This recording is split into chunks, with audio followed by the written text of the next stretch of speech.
नमस्कार दोस्तों, मैं आपका अपना आरडी सर स्वागत करता हूं आप सभी का हमारे अपने यूट्यूब चैनल रेप्लिकॉन एकेडमी में। दोस्तों, आप सभी स्वस्थ होंगे, अच्छे होंगे, ये आशा करता हूं मैं। दोस्तों, अपन ने प्लांट फिजियो के कुछ माइनर टॉपिक्स हैं, उनके बारे में अपन एक एक करके देखेंगे। और आज हम देखने वाले हैं ग्लाइओक्सिलेट साइकिल के बारे में। ग्लाइओक्सिलेट साइकिल होता क्या है, कहाँ इसकी प्रोसेस चलती है, कौन कौन से प्रोडक्ट्स बनते हैं, इनके बारे में अपन डिटेल से देखेंगे। ठीक है, देखो ग्लाइओक्सिलेट जो साइकिल है वो चलता है ग्लाइओक्सिसोम में। और ग्लाइओक्सिसोम प्लांट्स, बैक्टीरिया,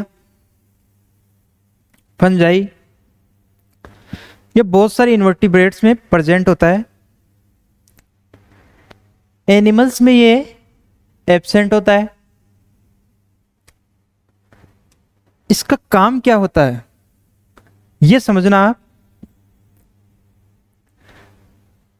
देखो, हेडिंग डालो,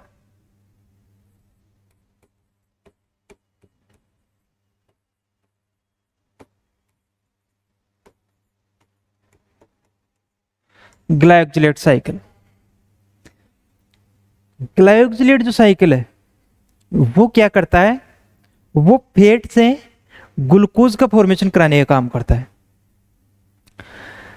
देखो, किसी भी आदमी में आपने ये नहीं देखा होगा, जो अधिकांश जो मोटे लोग हैं या जिनमें फैट बहुत ज्यादा है, उनमें ये तो होता नहीं कि फैट ग्लाइओक्सिलेट साइकिल के थ्रू ग्लूकोज में चेंज हो जाता है।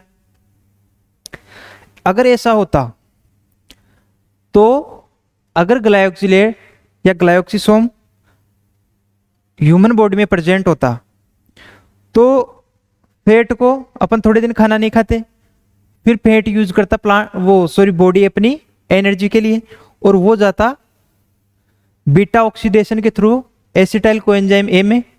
और एसिटाइल कोएंजाइम ए वो कहाँ पे जाएगा, ग्लाइओक्सिसोम में। और ग्लाइओक्सिसोम में चलता है ग्लाइओक्सिलेट साइकिल, और वहां से एसिटाइल कोएंजाइम से ग्लूकोज का फॉर्मेशन होता, और इस हिसाब से अपनी बॉडी वापस शेप में आ जाती। लेकिन भगवान ने हमें ग्लाइओक्सिसोम नहीं दिया और प्लांट को ये दिया है। तो प्लांट में ये साइकिल क्या करता है, प्लांट में जो फैटी एसिड्स है, ठीक है, आपने पढ़ा होगा बीटा ऑक्सीडेशन। देखो, अगर आपने नहीं पढ़ा तो मैं आपको थोड़ी सी डिटेल बता देता हूं। बीटा ऑक्सीडेशन जो है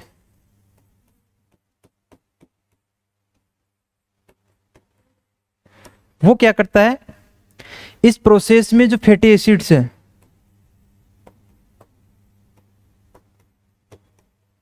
वो चेंज होते हैं किसमें,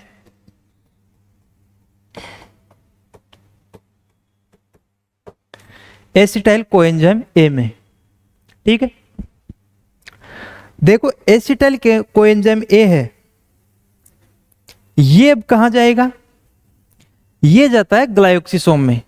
और ग्लाइओक्सिसोम में ग्लाइओक्सिलेट साइकिल के थ्रू ये चेंज होगा ग्लूकोज में। अब ये चलता कैसे है वो भी देखेंगे अपन। देखो, जैसे बॉडी को रिक्वायरमेंट है एनर्जी की, तो प्लांट्स में ये प्रोसेस होती है कि ग्लाइओक्सिलेट साइकिल के थ्रू ग्लूकोज का फॉर्मेशन करेंगे। और बीटा ऑक्सीडेशन के बारे में मैंने आपको बताया कि फैटी एसिड से एसिटाइल कोएंजाइम ए बनेगा। अब बीटा ऑक्सीडेशन प्लांट और ह्यूमन बॉडी दोनों में चलता है, लेकिन ह्यूमन में क्या होता है, ये एसिटाइल कोएंजाइम ए या तो क्रेब्स साइकिल के थ्रू रन करेगा और इससे एनर्जी मिलेगी।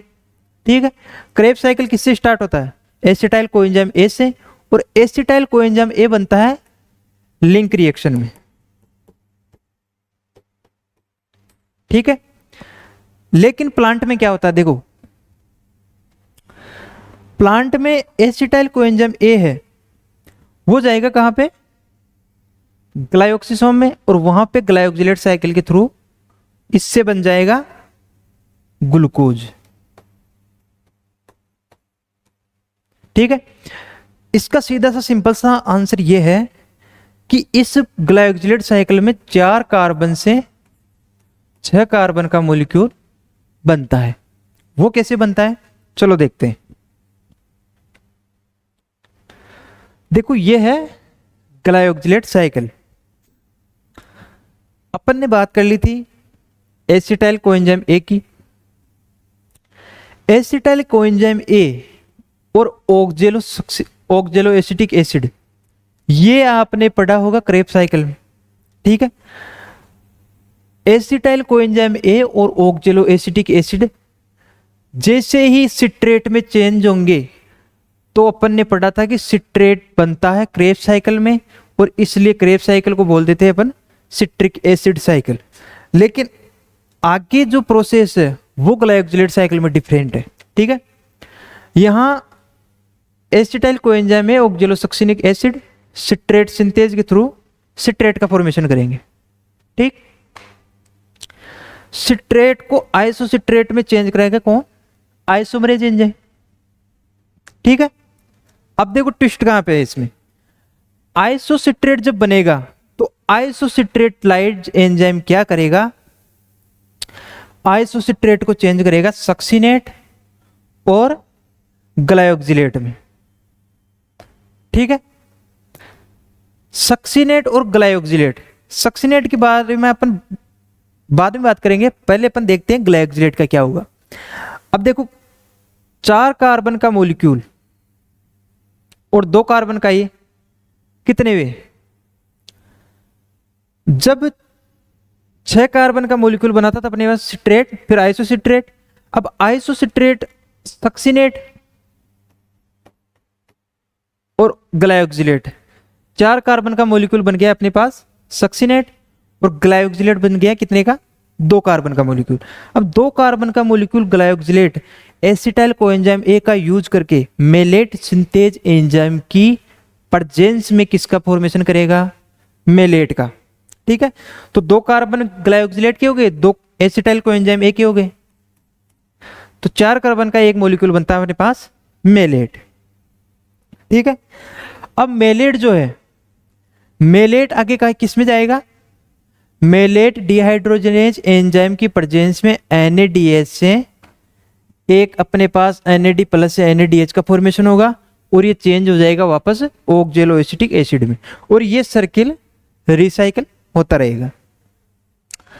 अब देखो जो ग्लाइकोसिसोम है वो एक तरीके से पेरोक्सिसोम का ही पार्ट है, लेकिन इनमें डिफरेंस क्या है, डिफरेंस ये है कि इसमें एक तो आइसोसिट्रेट एंजाइम प्रेजेंट होता है और एक मेलेट।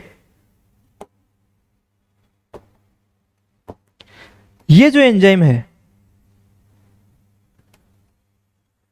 इन 2 एंजाइम का डिफरेंस है किसमें, ग्लाइकोसिसोम और पेरोक्सिसोम में। देखो पेरोक्सिसोम में आइसोसिट्रेट और मेलेट सिंथेज एंजाइम प्रेजेंट नहीं होते, लेकिन ग्लाइकोसिसोम की स्पेसिफिसिटी ये है कि इसमें स्पेसिफिक तौर पर मेलेट सिंथेज और आइसोसिट्रेट लाइज एंजाइम प्रेजेंट होता है।